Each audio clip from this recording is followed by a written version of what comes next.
مریم نواز شریف صاحبہ جو ہیں وہ ان سے بڑھ کر کس کو خوشی ہوگی کہ مسلم لیگ نون جو ہے اس کو مرکز میں اپنی حکومت قائم رکھنے کے لیے اب پاکستان پیپلز پارٹی کی ضرورت نہیں ہے۔ پچھلے دنوں مریم نواز اور پاکستان پیپلز پارٹی کی جو قیادت ہے اس کے درمیان کچھ سخت بیانات کا تبادلہ ہوا تھا۔ اس کے بعد سے جو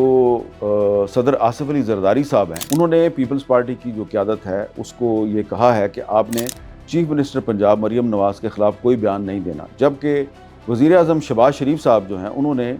مریم نواز سے یہ درخواست کی ہے کہ آپ نے پیپلز پارٹی کے خلاف کوئی بیان نہیں دینا، کیونکہ فی الحال ہم یہ افورڈ نہیں کرتے اور ہمیں ابھی پیپلز پارٹی کے ساتھ چلنا ہے۔ شہباز شریف صاحب اور آصف علی زرداری صاحب تو یہ سمجھتے ہیں، لیکن ایک جو سیاست ہے اس کے سینے میں دل نہیں ہوتا، اور ظاہری بات ہے جو بلاول بھٹو صاحب ہیں ان کی نظر بھی مستقبل میں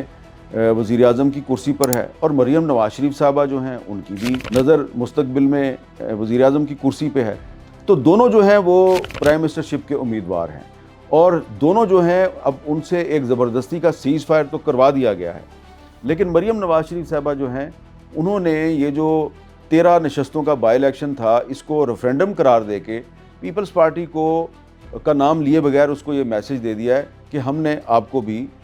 فارغ کر دیا، اور یہ جو کلین سویپ ہے یہ صرف پی ٹی آئی کے خلاف نہیں ہے، صرف عمران خان کے خلاف نہیں ہے،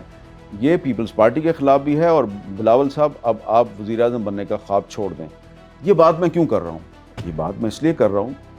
کہ مریم نواز شریف صاحبہ جو ہیں انہوں نے بائی الیکشن کے اگلے دن یعنی 24 نومبر کو انہوں نے جو اپنی کابینہ اور پروونشل سیکرٹریز کے اجلاس سے جو خطاب کیا اس میں انہوں نے بہت ناپ تول کر گفتگو کی، نوٹس انہوں نے سامنے رکھے ہوئے تھے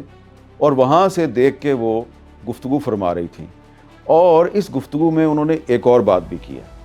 اور وہ بات کیا کی ہے انہوں نے یہ دعویٰ کیا ہے